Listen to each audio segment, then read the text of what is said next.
Twelve plus DElEd eligible for primary TET, অর্থাৎ আপনি যদি টুয়েলভ পাস করে থাকেন এবং ডিএলএড কমপ্লিট করা থাকে তো আপনি প্রাইমারি টেট পরীক্ষার জন্য এলিজেবল।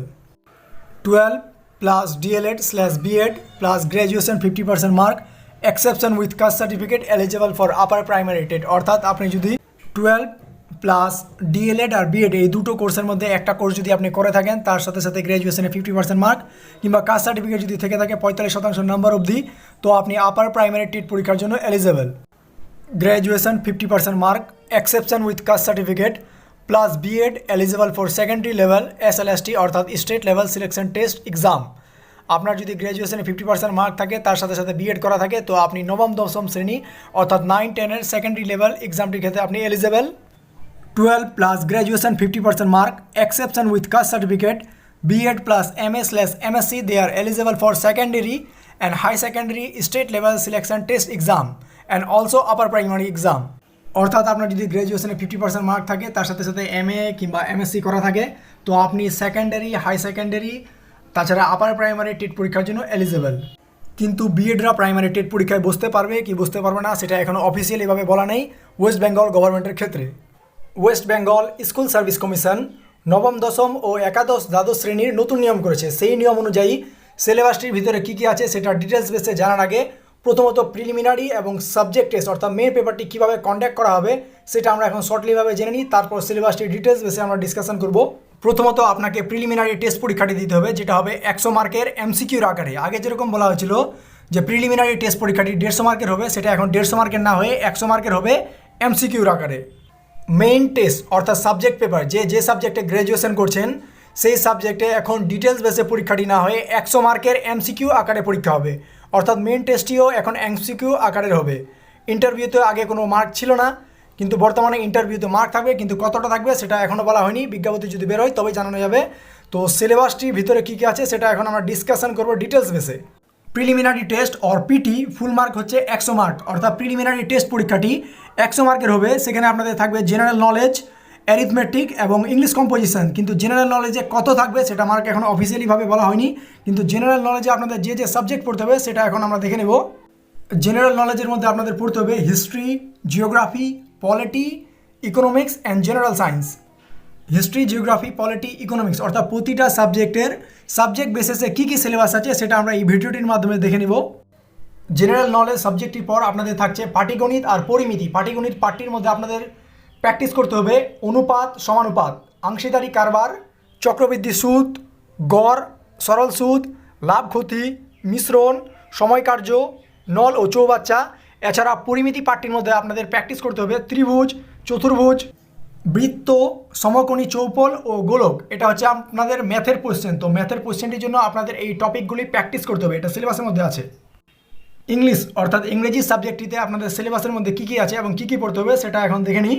প্রথমত আপনাকে পড়তে হবে আর্টিকেল অ্যান্ড প্রিপোজিশন, তারপরে পড়তে হবে appropriate preposition, phrasal verb, idioms, one word substitution, synonyms and antonyms, narration change, voice change, the function of the tense, objective comprehension. এটা আপনাদের ইংলিশ পোশ্চেনটির মধ্যে পড়তে হবে, এটা আপনাদের ইংলিশ সিলেবাসের মধ্যে আছে।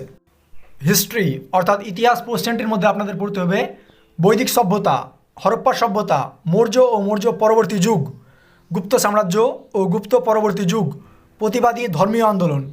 মিডিয়েভাল পার্টির মধ্যে আপনাদের পড়তে হবে দিল্লির সুলতানি শাসন, মুঘল সাম্রাজ্য ও মারাঠা সাম্রাজ্য। Indian national movement and modern ইন্ডিয়ার পার্টিতে আপনাদের পড়তে হবে আধুনিক ভারতের শিক্ষা ব্যবস্থা, গভর্নর জেনারেল এবং ভাইসরয়। তাছাড়া আপনাদের পড়তে হবে 1857 সালের মহাবিদ্রোহ, সমাজ সংস্কার আন্দোলন, জাতীয়তাবাদী চেতনার উন্মেষ। এটা আপনাদের ইতিহাস পোশ্চেনটির মধ্যে আছে। এই সবই কিন্তু জেনারেল নলেজের সাবজেক্ট বেসিসে সিলেবাস, কিন্তু আপনারা যদি বলেন মেন সাবজেক্ট অর্থাৎ সাবজেক্ট পেপার সেক্ষেত্রে আপনাদের একটু বেশি পড়তে হবে। সেটা আমরা একটি ভিডিওর মাধ্যমে আপলোড করে দিব যে হিস্ট্রির কী পড়তে হবে, পলিটির কী পড়তে হবে, জিওগ্রাফির কী পড়তে হবে। পলিটি পার্টি অর্থাৎ ভারতীয় সংবিধানের পার্টির মধ্যে আপনাদের পড়তে হবে গণপরিষদ, ভারতীয় সংবিধানের উৎস ও উপস্থাপনা, ভারতীয় নাগরিকতা, মৌলিক অধিকার, রাষ্ট্রপতি ও উপরাষ্ট্রপতি, ডিপিএসপি অর্থাৎ রাষ্ট্রসংঘের রাষ্ট্র পরিচালনার নীতি, জাতীয় সংসদ, লোকসভা ও রাজ্যসভা, রাজ্যপাল। এছাড়াও আপনাদের পড়তে হবে মুখ্যমন্ত্রী অঙ্গরাজ্যের আইনসভা, জরুরি অবস্থা অর্থাৎ এমার্জেন্সি, তারপর সংবিধান সংশোধন, ইকোনমিক্স পার্টির মধ্যে আপনাদের পড়তে হবে ইন্ডিয়ান ইকোনমি, অর্থাৎ ভারতের অর্থনীতি। ওয়ার্ল্ড ইকোনমি আপনাদের পড়তে হবে না। ইন্ডিয়ান ইকোনমি পার্টির মধ্যে আপনাদের পড়তে হচ্ছে ভারতীয় ব্যাংক ব্যবস্থা, পঞ্চবার্ষিকী পরিকল্পনা এবং বার্ষিক পরিকল্পনা, ভারতের কৃষি অর্থনীতি, ফিসক্যাল নীতি ও বাজেট, ভারতের কর ব্যবস্থা, ভারতের বর্তমান আর্থিক বাজার। এছাড়াও আপনাদের পড়তে হবে ভারত ও পশ্চিমবঙ্গের জনসংখ্যা। এছাড়া ভারতের অর্থনীতির সাধারণ ধারণা, অর্থাৎ ইন্ডিয়ান ইকোনমি বেসিক কনসেপ্ট আপনাদের পড়তে হবে। সায়েন্স পার্টটির ক্ষেত্রে আপনাদের পড়তে হচ্ছে জীববিদ্যা, পদার্থবিদ্যা, রসায়নবিদ্যা, বিজ্ঞান ও প্রযুক্তি ও পরিবেশ। জীববিদ্যার মধ্যে আপনাদের যেমন বিভিন্ন পার্ট পড়তে হবে, যেমন কোষের গঠন ও কাজ, পুষ্টি ও পরিপাক, চলন গমন, দেহতরল ও সংবহন, নিঃশ্বাস প্রশ্বাস, স্নায়ুতন্ত্র নিয়ন্ত্রণ, উদ্ভিদ ও কলা, পুষ্টি ও বিপাক। এটা জীববিদ্যার মধ্যে অর্থাৎ বায়োলজি পার্টির মধ্যে আপনাদের পড়তে হবে। এটা ফিজিক্স অর্থাৎ পদার্থবিদ্যা পার্টির মধ্যে আপনাদের সিলেবাসে আছে তাপ ও তাপমাত্রা, শব্দ ও তরঙ্গ, আলোক বিজ্ঞান, স্থির তড়িৎ, প্রবাহী তড়িৎ। এগুলো আপনাদের ফিজিক্স পার্টির মধ্যে আছে। রসায়ন পার্টির মধ্যে আপনাদের পড়তে হবে গ্যাসের ধর্ম, অনুঘটক, পর্যায় সারণী, পরমাণুর গঠন, তেজস্ক্রিয়তা। এছাড়া বিজ্ঞান প্রযুক্তি পার্টির মধ্যে আছে স্বাস্থ্য, রোগ, মহাবিশ্ব, চিকিৎসা বিজ্ঞান ও রসায়ন শাস্ত্র। এছাড়া পরিবেশবিদ্যার বিভিন্ন পার্ট, যেমন বাস্তুতন্ত্র ও পরিবেশ, জীববৈচিত্র্য ও তার সংরক্ষণ, বায়োম, দুর্যোগ বিপর্যয়, পরিবেশ দূষণ।